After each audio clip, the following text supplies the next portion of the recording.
At these league meetings in Phoenix, Packers general manager Brian Gutekunst told reporters yesterday that the team was unable to reach Aaron Rodgers multiple times after this past season ended. Take a listen. I think I was really looking forward to the conversations with Aaron to see how he fit into that. Those never transpired, so there came a time where we kind of had to make some decisions. So we went through his representatives to try to kind of talk to him where we were going with our team, and at that point, they informed us they would like to be traded to the Jets. And our inability to reach him or for him to respond in any way, I think at that point, then we just kind of I had to do my job and kind of reach out and understanding that a trade could be possible. Well. All right, Shannon, what's your reaction to this latest development? I'm not surprised. This is what we know, Skip, and I want to follow and see if you agree with me. What we've learned from Aaron Rodgers since this vaccination is that Aaron Rodgers likes to misspeak the truth. And then he'll play the victim. Because what he told Pat McAfee, he said he wished the Packers would have had more direct conversation with him about moving on. They basically started shopping him behind his back. Yep. He said there had been no conversation between he and the Packers. Pat McAfee should have followed up. Did the Packers reach out to you? You see what Aaron does? He does a great job of not boxing himself in. There had been no communication, but it was because he would not return their calls. Aaron Rodgers just think you're slick, but you can't be slick to a can of oil. That's me, because I'm slicker than slick. Oh, boy, this joker, who he think he's smart? You see, he always thinks he's the smartest guy in the room. He will always do a great job of not boxing himself in. I'm immunized. Aaron, immunization, does that mean you're vaccinated? You took the jab, you took the poke? It's wordplay. He didn't say he wasn't vaccinated, he said he's immunized. They leapt to the conclusion, if you're immunized, that means you're vaccinated. No, that's not what that means. And he knew that's not what it meant. He said, well, I was waiting on them to follow up. Pat McAfee never followed up. There had been no communication. Aaron, did they reach out to you? Then he would have had to say yay or nay. Brian Gutekunst said, look, after numerous attempts to try to reach out to Aaron with no return, we then reached out to his representative. Then it was informed to us that he wanted to be traded. You see how he did that? It's because he played the victim. Oh, they were shopping me behind my back. I just wish there was more transparency. That's what I wish for, too. I wish you would be transparent. And when someone is trying to do something, I can't wait. Because I want to hear him say, did the Packers try to, when he gets to New York, I want him to ask, did the Packers ever try to reach out to you, Aaron, to see what direction that you wanted to go in and give you an indication of the direction that they wanted to go in? Because I want to hear what you have to say, see how he weasel and wiggle his way out of this one. Because I believe Brian Gutekunst. I believe they reached out. And then Aaron, doing in typical Aaron Rodgers fashion, Skip, in any relationship, at some point in time, the other party will get tired of your bull jive. If they tell you something, then listen. They got tired of Aaron bull jives, him waffling, I don't know, it's going to be short. The old pickup truck out there might not crank tomorrow, but me and my old hound, we going to go for a ride. He do that all the time, Skip. And the Green Bay Packers were tired of it. They're like, we're not going through. They had been going through it Skip, they had been going through it for 4 years. One day, he was upset. A lot of people wanted me off. They had written me off. They didn't see this. And then when they took Jordan Love, and he was ticked off again. And he was so ticked off that he gladly accepted that 3-year, $150 million deal, didn't he, Skip? But he wasn't that mad. I'm not surprised by anything that Brian Gutekunst said yesterday. And unfortunately, I believe.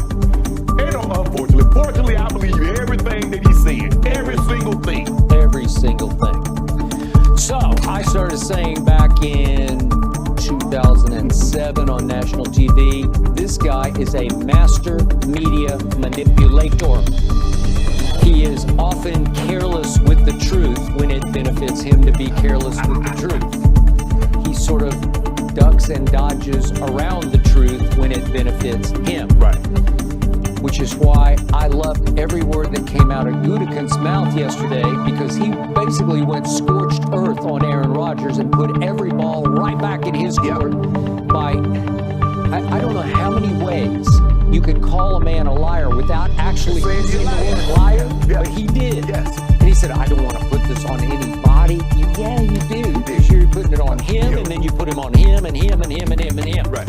And my favorite line from the March 15th appearance of Aaron Rodgers on the, what's it called, McAfee show. I wish that in the beginning of the offseason that there had been the conversation, because I love direct communication. You want to talk about LOL? That's it right there. That's a big LOL. See, that's what you call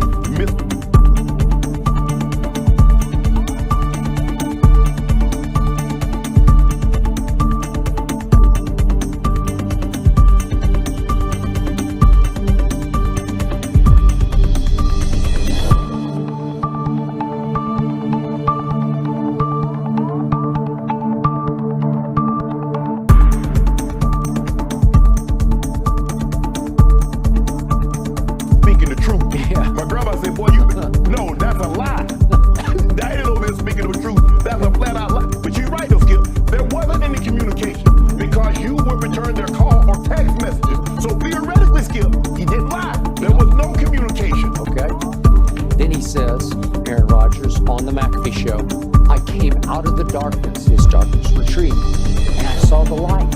And I realized, wait a second, they don't want me anymore.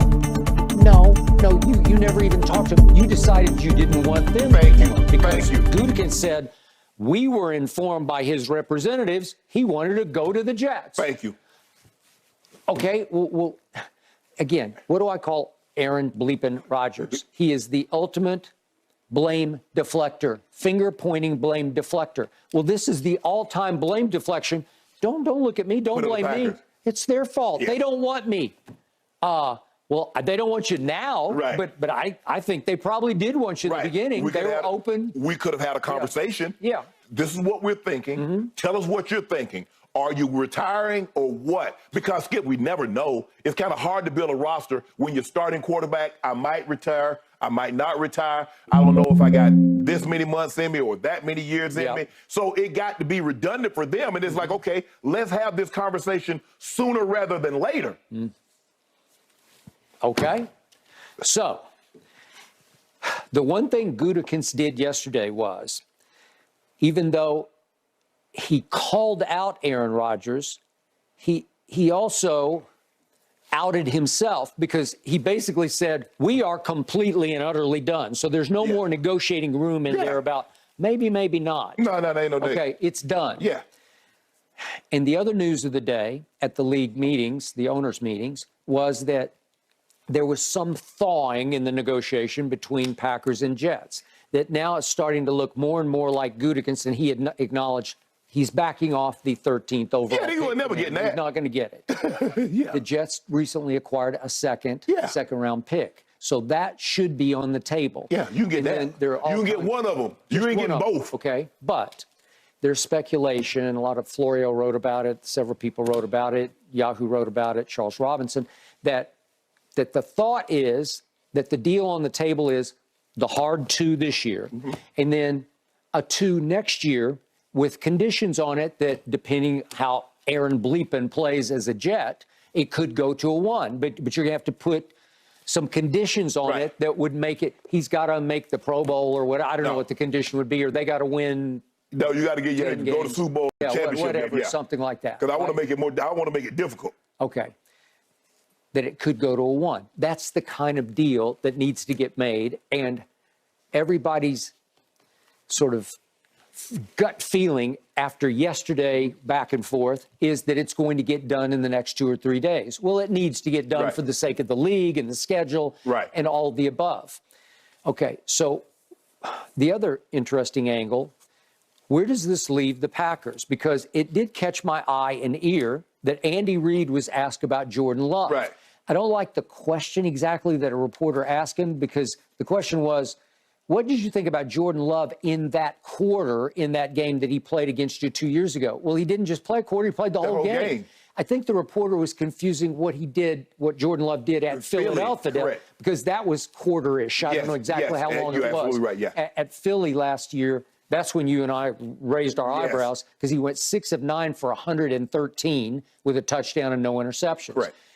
The first start came when guess who had COVID after he was immunized, Exactly. Okay, so Aaron Rodgers is out with COVID, so he got the one start. We're going back 2 years ago at Kansas City in week 9.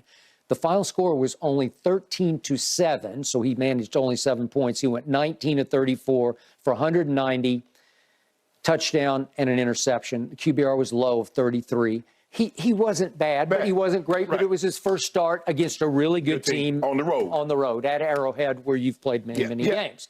Okay, so the point was that Andy Reid couldn't remember Jordan Love, and he really got stuck. Where, like, who's that? He said.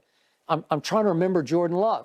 Well, it's not the greatest sign that the guy now regarded as the best coach, the most creative offensive mind in pro football, can't remember the other quarterback. Well, it's not like he's going to study the other quarterback during the week, because he's going to study the defense. I mean, and Skip, these guys, they head down so long. That's why when people ask Coach Belichick, well, you know about this, he's like, who, what? Yeah. They spending 100 hours of the week breaking down tape and trying to get ready for the game. Of the other opponent. Yeah. And I'm trying to do what's in the best interest, especially now, Skip. We're studying game tape, looking at college, guys that's coming out of college, and free agents. So the last thing that man thinking about is Jordan Love. Okay, but usually when you're the head football coach, you just have an awareness of, oh, they're starting the kid against us. Man. And you're watching the game and you're thinking, man, not bad, not great, whatever you're thinking. Man, Andy think about lunch. You said, man, them burgers. I think I'm ready for lunch already. He ain't thinking about no Jordan Love, Skip. All right. So if I'm Jordan Love, I would take that a little personally. Yeah. I would be motivated by that. Oh, you don't even know who I am? Yeah. I'll show you next year. I still have a pretty good feeling about Jordan Love. Yes. For their sake, and maybe because I'm rooting against Aaron Rodgers, I'm hoping that he's going to be pretty to very good. Yes. Is he going to be Aaron Rodgers? Well, it's going to be pretty rough to be Aaron Rodgers or Brett Favre, right? Yeah. But can they get by with him? Can they be pretty good with him? Yes, they can. Yes. Okay, so I'm going to root for them in that regard, which brings me to the Jets. This guy, Aaron Bleepin Rodgers, keeps revealing